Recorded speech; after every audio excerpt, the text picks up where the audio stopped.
बहुत समय पहले की बात है। उत्तर भारत के एक समृद्ध राज्य का नाम था सत्यपुर। यह राज्य न केवल अपनी प्राकृतिक सुंदरता के लिए मशहूर था, बल्कि वहां के राजा वीरेंद्र सिंह और रानी सुवर्णा की न्यायप्रियता, वीरता और दयालुता के लिए भी जाना जाता था। उनकी प्रजा उन्हें देवता के समान पूजती थी। राजा वीरेंद्र सिंह अपने पराक्रम और युद्ध कला में निपुण थे, जबकि रानी सुवर्णा अपनी बुद्धिमत्ता और करुणा के लिए प्रसिद्ध थीं। सत्यपुर हर दृष्टि से आदर्श राज्य था, लेकिन राजा और रानी के जीवन में एक कमी थी। राजा और रानी का कोई संतान नहीं थी। उन्होंने हर उपाय कर लिया था। देश के प्रसिद्ध वैद्य, ज्योतिषी और साधु संतों से उन्होंने सलाह ली, लेकिन सब व्यर्थ। प्रजा उनके इस दर्द को समझती थी और उनकी खुशहाली के लिए प्रार्थना करती थी। रानी सुवर्णा ने कई बार भगवान शिव और मां दुर्गा के मंदिरों में दिन रात तपस्या की, लेकिन उनका जीवन अभी भी सूना था। एक दिन राजा वीरेंद्र सिंह ने निराश होकर कहा, सुवर्णा, यह संभव है कि भगवान हमें संतान न दें, लेकिन हमारा जीवन प्रजा की सेवा में तो पूरा हो सकता है। हमें सत्य और धर्म के मार्ग पर चलते रहना होगा। रानी ने उनकी बात मानी, लेकिन उनके दिल का खालीपन कभी न भर सका। कुछ वर्षों बाद सत्यपुर में एक प्रसिद्ध संत महात्मा वशिष्ठ आए। वे दिव्य दृष्टि के धनी थे और अपने आशीर्वाद के लिए विख्यात थे। राजा वीरेंद्र सिंह ने उनका भव्य स्वागत किया और उनसे अपने मन की बात कही। संत ने ध्यान में लीन होकर कहा, राजन, आपकी प्रार्थनाएं सुनी गई हैं, आपकी गोद भरेगी, लेकिन याद रखिए, वह बालक आपका रक्त नहीं होगा। वह स्वयं आपके द्वार पर आएगा। उसका जीवन सत्यपुर के लिए वरदान साबित होगा, लेकिन उसके साथ आपके जीवन में कुछ कठिनाई भी आएगी। राजा और रानी ने संत की बातों को ध्यान से सुना। संत ने आगे कहा, यह बालक सत्यपुर की रक्षा करेगा, लेकिन उसके जीवन में बलिदान लिखा है। इसे स्वीकार करने के लिए तैयार रहें। राजा और रानी के मन में संत की बातों ने उत्सुकता और डर दोनों पैदा कर दिए। कुछ वर्षों बाद की बात है। एक रात सत्यपुर में भयानक तूफान आया। आकाश में बिजली कड़क रही थी और पूरे राज्य में अंधकार छा गया। उस तूफानी रात में महल के द्वार पर एक पहरेदार ने एक अजीब सी आवाज सुनी। जब उसने बाहर जाकर देखा तो एक टोकरी पड़ी थी। उस टोकरी में एक नवजात शिशु लेटा हुआ था। उस बच्चे की गर्दन में एक सोने की चेन थी, जिस पर लिखा था, यह बालक सत्यपुर की रक्षा के लिए धरती पर भेजा गया है। पहरेदार ने तुरंत राजा को इसकी सूचना दी।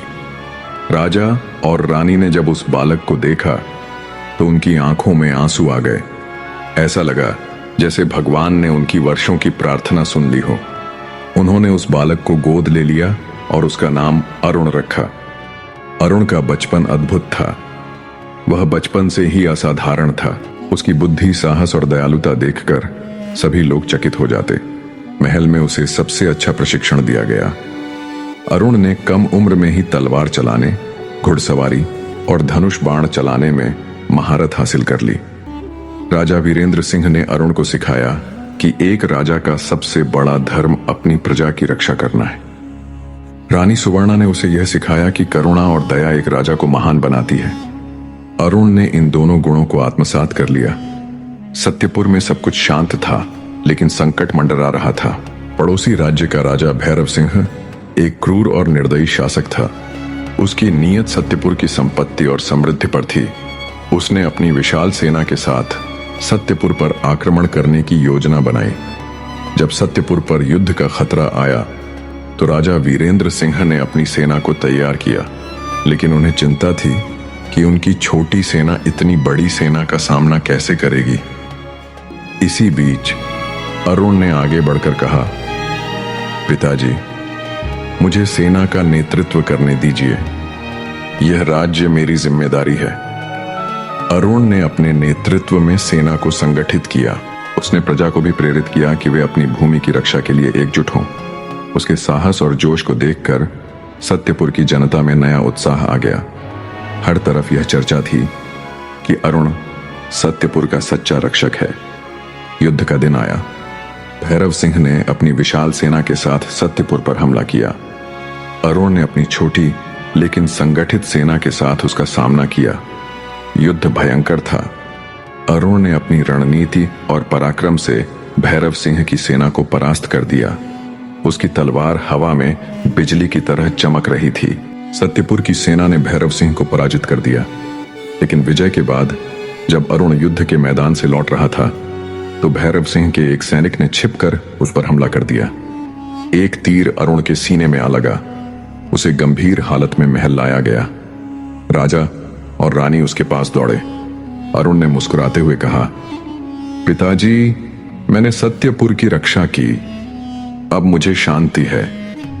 मेरी एकमात्र प्रार्थना है कि सत्यपुर हमेशा समृद्ध और सुरक्षित रहे। यह कहते हुए अरुण ने राजा की बाहों में अंतिम सांस ली। अरुण के बलिदान ने पूरे सत्यपुर को शोक में डाल दिया। राजा और रानी ने अपना पुत्र खो दिया था, जिसने उनके जीवन को अर्थ दिया था, लेकिन अरुण का नाम अमर हो गया। राजा वीरेंद्र सिंह ने उसकी याद में एक भव्य स्मारक बनवाया और वहां हर वर्ष अरुण की वीरता का स्मरण किया जाने लगा। अरुण की कहानी आज भी सत्यपुर में सुनाई जाती है। लोग उसकी समाधि पर फूल चढ़ाते हैं और उसकी वीरता और बलिदान को याद करते हैं। यह कहानी हमें सिखाती है कि सच्चा नायक वही है जो अपने कर्तव्य के लिए अपनी जान दे दे। अरुण का जीवन और बलिदान आज भी सत्यपुर के दिलों में जीवित है। यह कहानी एक संदेश है, कर्तव्य और बलिदान से बड़ा कोई धर्म नहीं।